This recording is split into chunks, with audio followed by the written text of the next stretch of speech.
Business करने वाले हैं, स्ट्रक्चर वो बैलेंसिंग करना चलना, 1:1 या 1:1 ना भी तो दोनों दमदारी से अभी से लेके चलना है।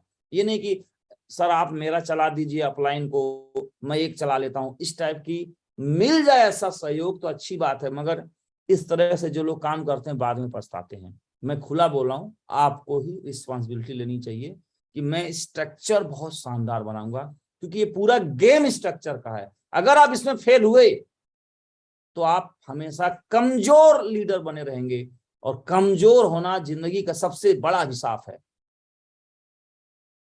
तो स्ट्रक्चर आपको बनाने आना चाहिए, आपको ही बैलेंस करने आना चाहिए, टाइम मैनेज आपको करना है, देखना आपको है, अपलाइन का सिर्फ मदद लेना है। समझ पा रहे हैं आप लोग? अच्छी तरह समझ पा रहे हैं, स्ट्रक्चर का खेल है पूरा। पैसे नहीं बना पाएंगे अगर स्ट्रक्चर नहीं बनेगा। और उसके बाद स्ट्रक्चर के साथ साथ फिर एक कल्चर जानना है। कल्चर क्या है? अब आप एक कल्चर बनाएंगे, स्ट्रक्चर से बनेगा यानी आपकी टीम बनेगी। ये कल्चर स्ट्रक्चर से करने से एक बनेगी टीम। अब टीम में आपका कल्चर क्या है? अब कल्चर मतलब ऐसे समझते हैं कि जैसे मान लीजिए कि एक इंजीनियरिंग कॉलेज है जो शहरों में होता है, एक इंजीनियरिंग कॉलेज है आईआईटी, दोनों के सिलेबस सेम है, पढ़ाई लिखाई सेम है, जो बुक किताबें हैं सेम है, इवन दोनों जगह प्रोफेसर ही पढ़ाते हैं।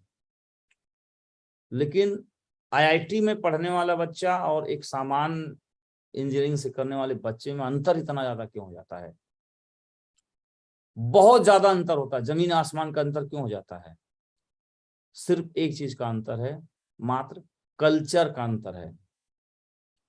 तो अब आपकी जहां से आईडी है वह एक कल्चर है, टाटा एक कल्चर है, एप्पल जो कंपनी है पूरा एक कल्चर है।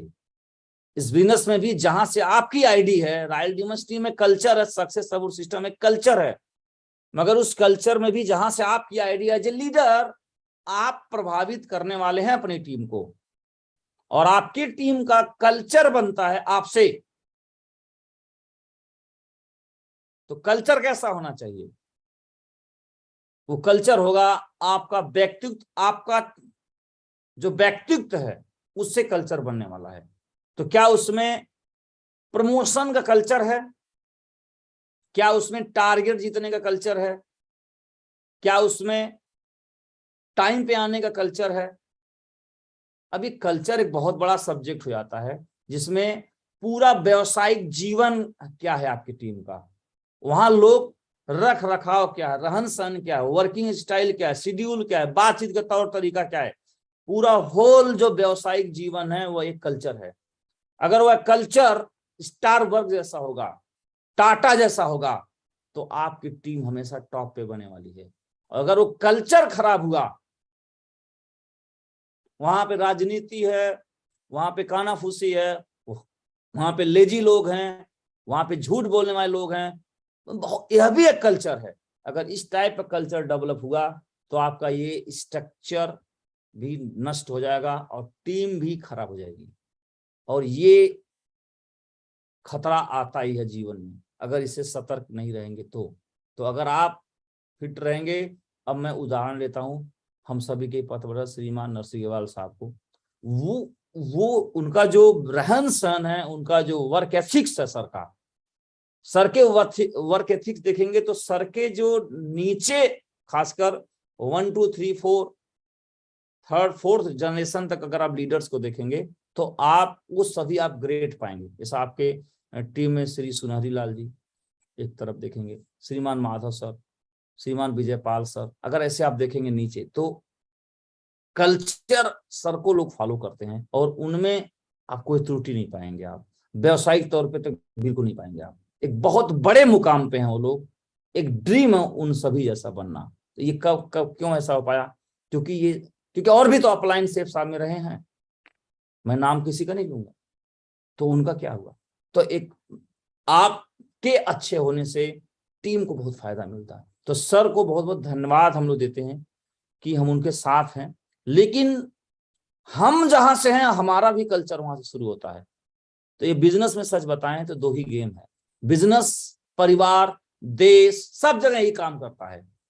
यूरोप का अपना एक कल्चर है, मिडिल ईस्ट का अपना एक कल्चर है, और साउथ अफ्रीका का भी अपना एक कल्चर है, और पाकिस्तान का भी अपना एक कल्चर है। ये कल्चर तय करता कि वहां पे बिजनेस बढ़ेगा कि नहीं बढ़ेगा, स्टूडेंट आगे बढ़ेंगे कि नहीं बढ़ेंगे।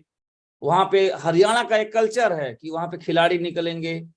बिहार का अपना एक कल्चर है कि कोई ज्यादा रोजगार नहीं तो यूपीएससी की तैयारी करेंगे। यूपी में कल्चर यूपीएससी की तैयारी करेंगे। गुजरात का एक कल्चर है, एनआरआई बनेंगे, बिजनेस खड़ा करते हैं। ये कल्चर, आपकी टीम में कल्चर क्या है? टारगेट जीतने का है, डायमंड बनने का है, हिस्ट्री लिखने का है, सेल निकालने का है, क्या है कल्चर? ये आपसे तय होगा। अगर नहीं है तो इसे आप बदल डालें। जैसे पहले एसबीआई बैंक का कल्चर कैसा था? बहुत खराब था। आप पैसा जमा करने जाइए, उसका एम्प्लॉय ठीक से बात नहीं करता था, बहुत खराब कल्चर। लेकिन ये बात कहीं ना कहीं उनके सीनियरों को पता चला, और आज के डेट में एसबीआई के जो एम्प्लॉय हैं उसको तो उन्होंने चेंज कर डाला पूरा कल्चर, क्योंकि वो प्राइवेट बैंकों से नीचे जा रहे थे, एचडीएफसी, आईसीआई वगैरह से। तो धीरे धीरे उन्होंने कल्चर बदला, एसबीआई फिर से वो आ गया। वो एक पब्लिक सेक्टर का बैंक है जो मर्ज नहीं हुआ। तो आप समझ पा रहे होंगे, मैं बता कम रहा हूं, आपको समझना ज्यादा है कि आपको कल्चर और स्ट्रक्चर ये दोनों याद रखिएगा लाइफ टाइम। इसी से आप मनी बनाने वाले हो, इससे से डुप्लीकेशन होने वाला है। यही आपकी स्ट्रेंथ। ये जहां गड़बड़ हुआ आप दाम से नीचे गिरेंगे, चाहे आज कितने भी बड़े मुकाम पे आप हो तो। और जैसे ही आप टीम बनती है तब आपके अंदर एक भाव आ जाता है, अब आपको एक रोल अदा करना है, वो है लीडरशिप। अब आप एक अलग फेज पे पहुंच चुके हैं। पहले आप फ्रेशर थे, फ्रेशर से किसी के साथ काम किया, आप कोर बने। कोर जैसे ही बने तो आपकी टीम बनी। टीम में आपने कैसा बना दिया? बढ़िया टीम बना दिया, स्ट्रक्चर के साथ बैलेंसिंग टीम बने। आप रुपया कमाने लगे। अब अगर पास लो हो गए, अब आप किस पोस्ट पे पहुंच चुके हैं? लीडरशिप पे के पायदान पे पहुंचे। अब आप लीडरशिप हैं, लीडर हैं। तो लीडर क्या, कौन है? ये तो आपका लीडर्स का मतलब बहुत बड़ा चैप्टर है।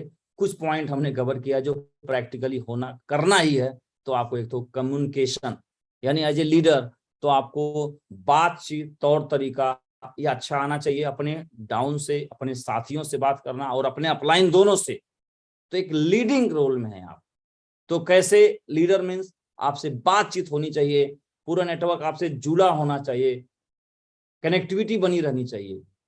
कनेक्शन, जहां कम्युनिकेशन टूटा, गैप हुआ या टूटा, वहां मतभेद हुआ, वहां बिजनेस गड़बड़ाया। तो आपको बातचीत हो, चाहे टेलीफोनिक वार्ता हो, चाहे जूम से जुड़िए, चाहे मिलते रहिए, कुल मिला जुला के आपके लीडरों से अगर लगातार संपर्क नहीं रहा तो बात बिगड़ने वाली है। तो कम्युनिकेशन पे काम करना है आपको। उसके बाद अगला जो लीडरशिप है, अब वो आती है एक फाइन ट्यूनिंग। अब कई लोग ट्यूनिंग तो डाउनलाइन से बना लेते हैं, अपलाइन से नहीं बना पाते। ये एक चैलेंज पार्ट है। अपलाइन से आपकी नहीं बनती तो ये आपकी कमजोरी है, और डाउनलाइन से भी नहीं बनती तो भी आपकी कमजोरी है। आपको एक मास्टर बनना है कि मैं अपलाइन कैसा भी हो उससे ट्यूनिंग बना लूं। एक अच्छा संगीतज्ञ की पहचान है कि अपने तबले को ट्यून करके और बजा दे। एक अच्छा म्यूजिशियन का जो निशानी है कि वो गिटार को अनट्यून्ड है उसको ट्यून कर ले, तारों को कस के ट्यून कर दे और उसे बजा दे। इस बिजनेस में एक अच्छा लीडर कौन है? अच्छा लीडर वो है जो डाउनलाइन अपलाइन की ट्यूनिंग सेट करके और अपने बिजनेस को अच्छा कर ले।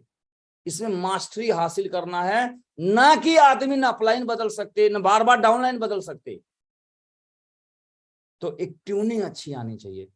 मैंने इसको प्रैक्टिकली बहुत अच्छा किया है। मेरा रिकॉर्ड है अभी तक का, मेरे अपलाइन से आप पूछिए, मैं अपनी जुबान से क्या बड़ाई करूं। मेरे जितने भी अपलाइन हैं पिछले 14 साल हो गया, किसी भी अपलाइन के साथ आज तक तू मैं और बैठक और पंचायत नहीं हुआ आज तक, किसी भी मुद्दे पर नहीं हुआ है। और मेरी पूरी टीम है, मेरे जितने 100 डायमंड्स हैं एंड ओपल रूबी हैं, उनसे भी मेरे आज तक 14 साल हो गया, किसी भी लीडर से बैठक पंचायत मनमुटाव नहीं हुआ है, हुआ ही नहीं।